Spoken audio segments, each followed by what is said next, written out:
நிகழ்ச்சியில் பங்கேற்கின்ற வாய்ப்பை எனக்கு அளித்த அண்ணன் ஆராசன் அவர்களுக்கும், அமைச்சர் அண்ணன் சிவசங்கர் அவர்களுக்கும், அண்ணன் வாலாசா வல்லவன் அவர்களுக்கும் முதல்ல என்னுடைய நன்றியை நான் அவர்களுக்கு தெரிவித்துக் கொள்கின்றேன். இந்த நிகழ்ச்சியில் நானும் ஒரு பெரியாருடைய தொண்டன், பெரியாருடைய மாணவனாக நான் கலந்து கொள்ள நான் பெருமை படைக்கின்றேன். அண்ணன் வாலாசா வல்லவன் அவர்கள் பேசும்போது குறிப்பிட்டு பேசினார். துணை முதலமைச்சர் அவர்களுக்கு பல்வேறு நிகழ்ச்சிகள் இருக்கிறது, பல கூட்டங்களில் அவர் பங்கேற்று பேசிக் கொண்டிருக்கிறார். இருந்தாலும் எங்களுக்கு நேரம் ஒதுக்கி இந்த நிகழ்ச்சிக்கு வந்ததற்கு நன்றி என்று குறிப்பிட்டு என்னை அந்நியப்படுத்தி பேசிவிட்டார். எத்தனையோ நிகழ்ச்சி இருந்தாலும், எத்தனையோ அரசு நிகழ்ச்சி இருந்தாலும், கட்சி நிகழ்ச்சி இருந்தாலும், அது எல்லாத்தையும் விட மிக மிக முக்கியமான நிகழ்ச்சியாக நான் கருதுவது இன்றைக்கு இந்த அரங்கத்தில் நடந்து கொண்டிருக்கக்கூடிய அறிஞர் ஆணையத்தினுடைய 100ஆண்டு விழா. இன்னும் சொல்ல போனா என்னுடைய தாய் வீட்டிற்கு நான் வருகை தந்திருக்கின்றேன். அந்த வாய்ப்பை அளித்த உங்களுக்கு மீண்டும் என்னுடைய நன்றியை நான் தெரிவித்துக் கொள்கின்றேன். இங்கே மேடையில் இருக்கக்கூடிய பல பேர் அறிஞர்கள், பேச்சாளர்கள், பல பேருடைய உரையை நான் பலமுறை கேட்டு ரசித்திருக்கின்றேன், வியந்திருக்கின்றேன். இந்த நிகழ்ச்சியிலும் கடைசி வரை இருந்து அத்தனை பேருடைய பேச்சையும் கருத்துக்களையும் கேட்க வேண்டும் என்று மிகுந்த ஆவலோடு இருந்து கொண்டிருக்கின்றேன். இருந்தாலும் அடுத்தடுத்த பணிகள், கூட்டங்கள் இருப்பதால் முழு நிகழ்ச்சிக்கும் இருக்க முடியாத ஒரு சூழ்நிலை. எனினும் இன்று இரவுக்குள் நிச்சயமாக நீங்கள் பேசியதை எல்லாம் சமூக வலைதளங்கள்ல, யூடியூப்ல நிச்சயமாக எல்லோருடைய உரையும் நான் நிச்சயம் கேட்டு அதை உள்வாங்கிக் கொள்வேன் என்பதை இங்கே நான் கூறிக்கொள்ள விரும்புகின்றேன். இந்த நிகழ்ச்சியை இவ்வளவு சிறப்பாக ஏற்பாடு செய்திருக்கக்கூடிய அண்ணன் வாலாசா வல்லவன் உள்ளிட்ட அத்தனை பேருக்கும் முதலுடைய பாராட்டுகளை நான் தெரிவித்துக் கொள்கின்றேன். சுயமரியாதை இயக்கத்தை தந்தை பெரியார் அவர்கள் 1925ஆம் ஆண்டு தொடங்கினார். அதே 1925ஆம் ஆண்டுதான் ஐயா ஆணைமுத்து அவர்களும் பிறந்தார். இப்போ 2025ஆம் ஆண்டுல சுயமரியாதை இயக்கத்திற்கு நாம் 100ஆண்டை கொண்டாடி கொண்டிருக்கின்றோம். ஐயா ஆணைமுத்து அவர்களுடைய 100ஆண்டு விழாவையும் சுயமரியாதை இயக்கத்துடைய 100ஆண்டு விழாவோடு சேர்த்து நாம் கொண்டாடி கொண்டிருக்கின்றோம். ஐயா ஆணைமுத்து அவர்களுக்கு நம்முடைய திராவிட முன்னேற்ற கழகத்தின் மீதும் டாக்டர் கலைஞர் மீதும் எப்பொழுதுமே ஒரு தனி பிரியம், தனி பாசம் உண்டு, தனி அன்பு உண்டு. தந்தை பெரியார்களுடைய கருத்துக்களை ஒவ்வொரு தலைப்பாக தொகுத்து பெரியார் ஈவேரா சிந்தனைகள் என்கிற நூலாக ஐயா ஆணைமுத்து அவர்கள் கொடுத்திருக்கின்றார்.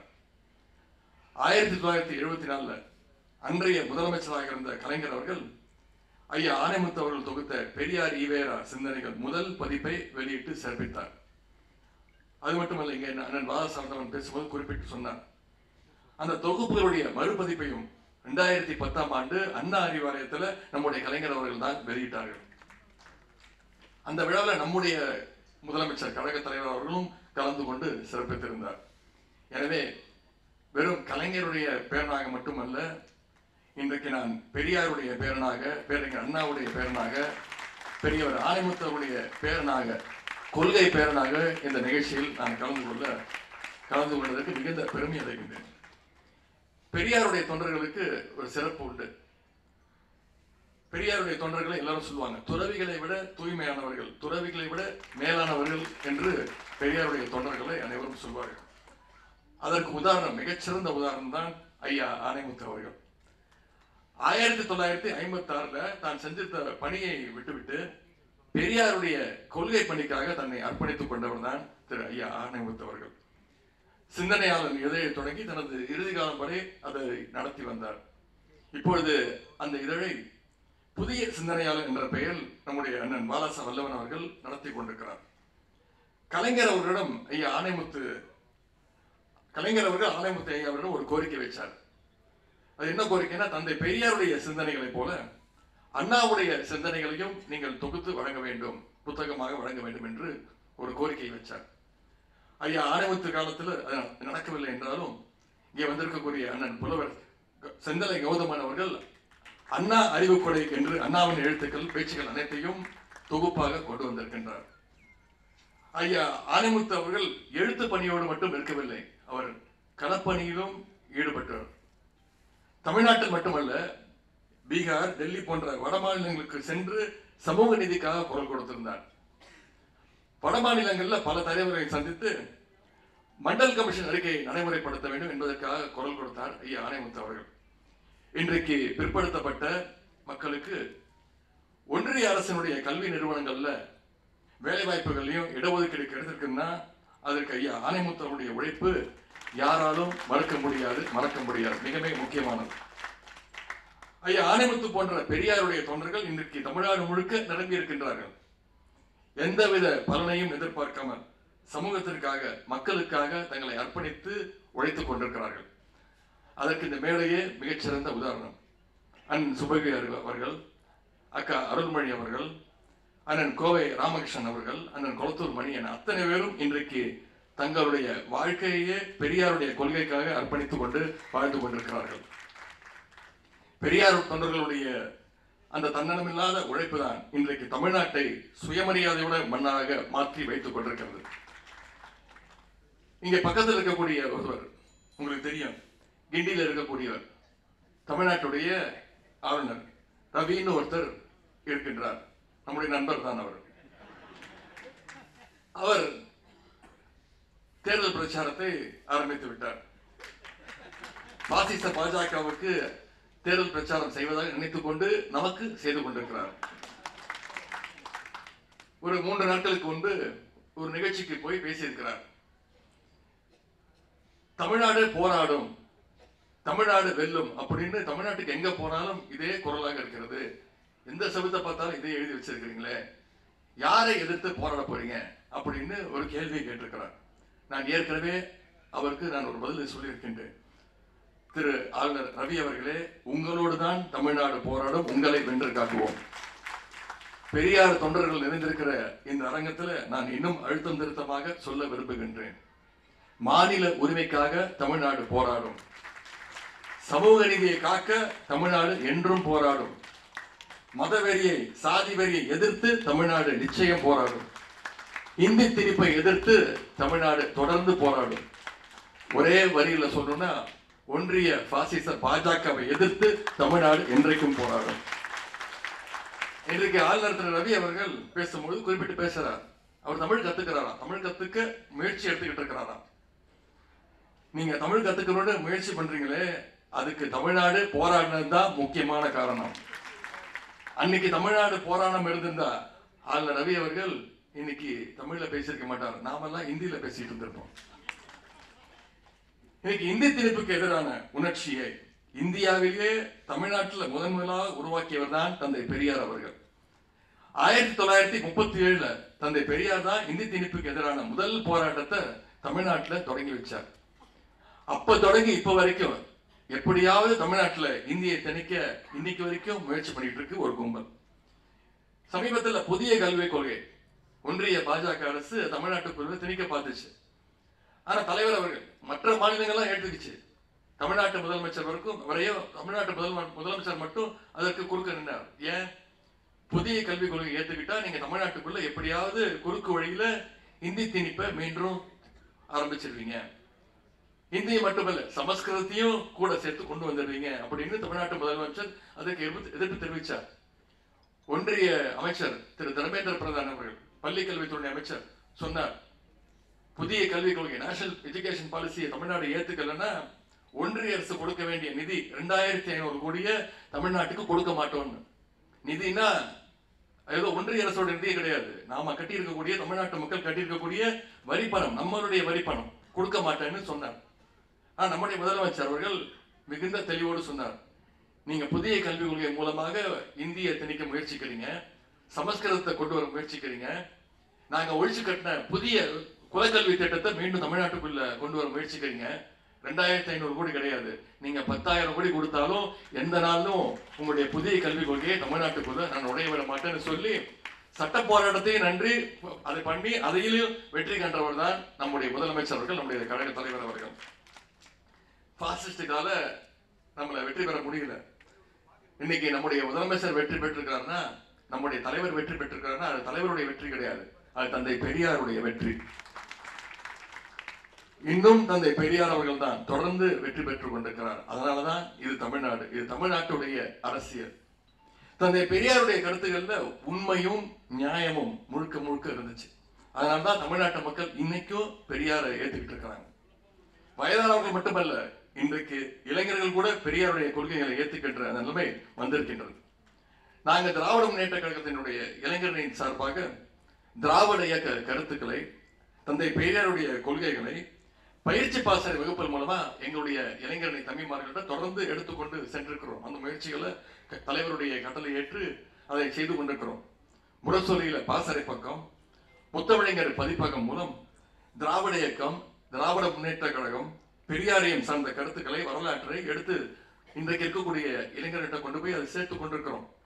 யூனிவர்சல் அக்செப்டபிலிட்டி அப்படின்னு சொல்லுவாங்க. அதாவது எல்லோருக்கும் பொருத்தமா இருப்பதால தான் இன்றைக்கும் தந்தை பெரியாருடைய கருத்துக்கள் ஆக்ஸ்போர்ட் பல்கலைக்கழகம் வரைக்கும் போய் சேர்ந்திருக்கிறது. நம்முடைய தலைவர் முதலமைச்சர் அவர்கள் சமீபத்தில் ஆக்ஸ்போர்ட் பல்கலைக்கழகத்தில் தந்தை பெரியாருடைய படத்தை திறந்து வைத்திருக்கின்றார். ஏனென்றால் தந்தை பெரியாருடைய சிந்தனைகள் எல்லாம் மனிதநேய சிந்தனைகள், மனித உரிமைகளுக்கான சிந்தனைகள். இன்னைக்கு இந்தியா முழுவதும் பாஜகவுக்கு எதிராக போராடக்கூடிய மக்கள் அனைவரும் இன்னைக்கு தந்தை பெரியார் படத்தை, பேரறிஞர் அண்ணா, கலைஞர் படங்களை கையில் ஏந்தி முழக்கமிடுறதை நாம பார்த்துக்கிட்டு இருக்கிறோம். தந்தை பெரியார் அவர்கள் அரசியல் ரீதியாக தமிழ்நாட்டை பக்குவப்படுத்தி வைத்திருக்கின்றார். அதனால்தான் பாஜகவுடைய எந்த தில்லுமுள்ளு வேலையும் இன்னைக்கு தமிழ்நாட்டு மக்கள்கிட்ட ஈடுபட மாட்டேங்குது. பாஜகவால் நேரடியா மக்கள் ஆதரவை பெற முடியாது. அதனாலதான் இன்னைக்கு அதிமுகவை மிரட்டி அவங்களோட தோல் மேல ஏறிக்கிட்டு இன்னைக்கு சவாரி செஞ்சுட்டு தமிழ்நாட்டுக்குள்ள நுழைய பார்க்கிறாங்க. பாஜகவுக்கு பழைய அடிமைகள் பத்தாம இன்னைக்கு புது புது அடிமைகளையும் வலை வீசி தேடிட்டு இருக்குது பாஜக.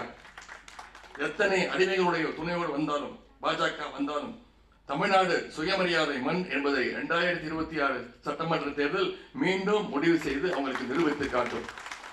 இன்னைக்கு அதிமுகவோட நிலைமை என்ன? திரு எடப்பாடி பழனிசாமி அவர்கள் இன்னைக்கு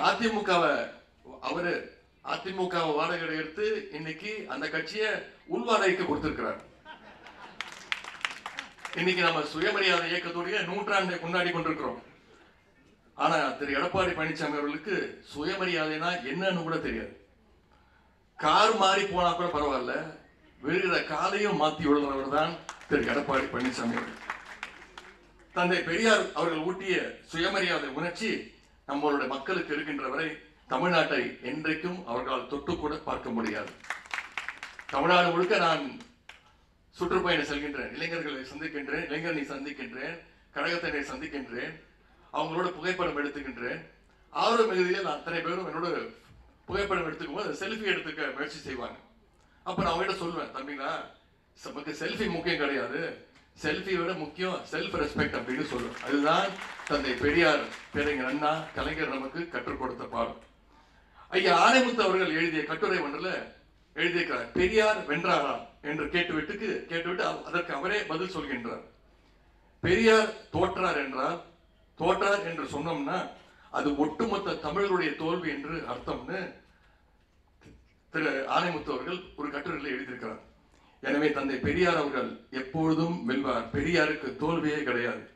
தமிழ்நாடு அதே போல எப்போதும் வெல்லும். தமிழர்கள் எப்பொழுதும் வெல்வார்கள். அதை யாராலும் தடுக்க முடியாது. அப்படிப்பட்ட தந்தை பெரியாருடைய கொள்கை பாதையில பேரறிஞர் அண்ணா, முத்தமிழின் கலைஞர்களுடைய காட்டிய வழியில் தான் நம்முடைய திராவிட மாடல் அரசு, நம்முடைய முதலமைச்சர் அவர்கள் நம்மை எல்லாம் வழிநடத்தி கொண்டிருக்கின்றார்கள். ஈரோட்டு பாதையில நடைபெறுவதால் தான் இன்றைக்கு திட்டங்களையும் சரி, கொள்கைகளையும் சரி, ஒட்டுமொத்த இந்தியாவுக்குமே நம்முடைய முதலமைச்சர் அவர்கள் வழிகாட்டியாக, எக்ஸாம்பிளாக இருந்து கொண்டிருக்கிறார். தனித்தனியாக செயல்பட்டாலும் பெரியாருடைய இயக்க தோழர்கள் இன்றைக்கு பல நாள் கழிச்சு ஒரே மேடையில இன்னைக்கு ஒற்றுமையாக உட்கார்ந்து இருக்கிறீங்க. அதை பார்க்கும் போதே மிகுந்த மகிழ்ச்சி ஏற்படுகின்றது. இதே ஒற்றுமையோடு ஆனைமுத்து ஐயாவுடைய வழியில தந்தை பெரியாருடைய கருத்துக்களை நாம் இன்னும் அதிகம் பரப்ப வேண்டும். இது போன்ற நிகழ்ச்சிகள் அடிக்கடி நடத்த வேண்டும், தினமும் நடத்த வேண்டும். அப்படி நிகழ்ச்சி நடத்தினீங்கன்னா நிச்சயம் எப்பெல்லாம் கலந்து கொள்ள முடியுமோ, இங்க இருக்கக்கூடிய அண்ணன் சுபவியாளர் இருக்கட்டும், அண்ணன் ராமகிருஷ்ணன் இருக்கட்டும், எப்பொழுதெல்லாம் என்கிட்ட தேதி கேட்டிருக்கிறாங்களோ அப்பொழுதெல்லாம் நான் எந்த தயக்கமும் இல்லாம முதல் இந்த நிகழ்ச்சியில், உங்க நிகழ்ச்சியில் நான் கலந்துக்கிறேன் அப்படின்னு கலந்து கொண்டிருக்கிறேன். அதே உணர்வோடு தான் இன்றைக்கு இந்த நிகழ்ச்சியில் கலந்து கொண்டிருக்கிறேன். ஏன்னா எப்போதும் இல்லாத அளவிற்கு தேவையா இப்ப இந்த மாதிரி நிகழ்ச்சிகள் நமக்கு தேவைப்படுது. கொள்கையற்ற ஒரு இளைஞர் கூட்டம் இப்பொழுது உருவாகி இருக்கிறாங்க. அவங்க கொள்கை மயப்படுத்த வேண்டிய பொறுப்பு எல்லாரையும் விட நமக்கு அதிகமாக இருக்கின்றது. ஆகவே நம்ம எல்லாரும் சேர்ந்து ஐயா ஆனைமுத்து காட்டிய வழியில பெரியாரத்தை இன்னும் அதிகமாக பரப்புவோம். அதற்கு நாமும் இளைஞரணியும் நிச்சயம் நம்முடைய தலைவர் அவர்களும் உங்களோடு துணை நிற்போம் என்று அந்த உறுதியை நான் தெரிவித்துக் கொள்கின்றேன். தோழர் ஆனைமுத்து அவருடைய பெரியாரியல் தொகுதி 1 மற்றும் 2 ஆகிய நூல்களை கல்லூரி பாடத்தில் சேர்க்க வேண்டும் என்ற கோரிக்கையையும், ஆனைமுத்து அவர்கள் பிறந்த பெரம்பலூர் அல்லது திருச்சி மாவட்டத்தில் அவர் பெயரில் அரங்கம் ஒன்றை அமைக்க வேண்டும் என்ற 2 கோரிக்கைகளை அண்ணன் வாலாச வல்லவன் அவர்கள் இங்கே கொடுத்திருக்கின்றார். நிச்சயம் இதை முதலமைச்சருடைய கவனத்திற்கு எடுத்து சென்று அந்த கோரிக்கைகள் நிறைவேற்ற நான் நிச்சயம் துணை நிற்பேன் என்பதையும் கூறிக்கொண்டு, தமிழ் மண்ணில் எந்த காலத்திலும் பாசிஸ்டுகள் அனுமதிக்காமல் இருப்பதுதான் ஐயா ஆனைமுத்து அவர்களுக்கு நாம் செலுத்துகின்ற உண்மையான அஞ்சலியாக இருக்க வேண்டும். ஆகவே 2026 சட்டமன்ற தேர்தலில் சங்கிகளையும் அவங்களுடைய அடிமை கூட்டத்தையும் மீண்டும் விரட்டி எடுக்க இந்த மேடைகளை நாம் அத்தனை பேரும் உறுதியேற்றுக் கொள்வோம். ஐயா ஆனைமுத்து அவர்கள் உடலால் மறைந்தாலும் உணர்வுகளாலும் எழுத்தாகவும் கொள்கையாகவும் என்றும் நம்மோடு அவர் வாழ்ந்து கொண்டுதான் இருப்பார். எனவே அவர் புகழ் ஓங்கட்டும். இந்த நிகழ்ச்சியை மிகச் சிறப்பாக ஏற்பாடு செஞ்சிருக்கக்கூடிய அண்ணன் வாலாச வல்லவன் உட்பட அனைவருக்கும் மீண்டும் என்னுடைய வாழ்த்துக்களையும் பாராட்டுகளையும் கலந்து கொள்ள வாய்ப்பளித்தவங்க அத்தனை பேருக்கும் மீண்டும் என்னுடைய நன்றியை தெரிவித்து விடைபெறுகின்றேன். நன்றி, வணக்கம். எங்கள் திருவண்ணாமலை மாவட்ட செயலாளர்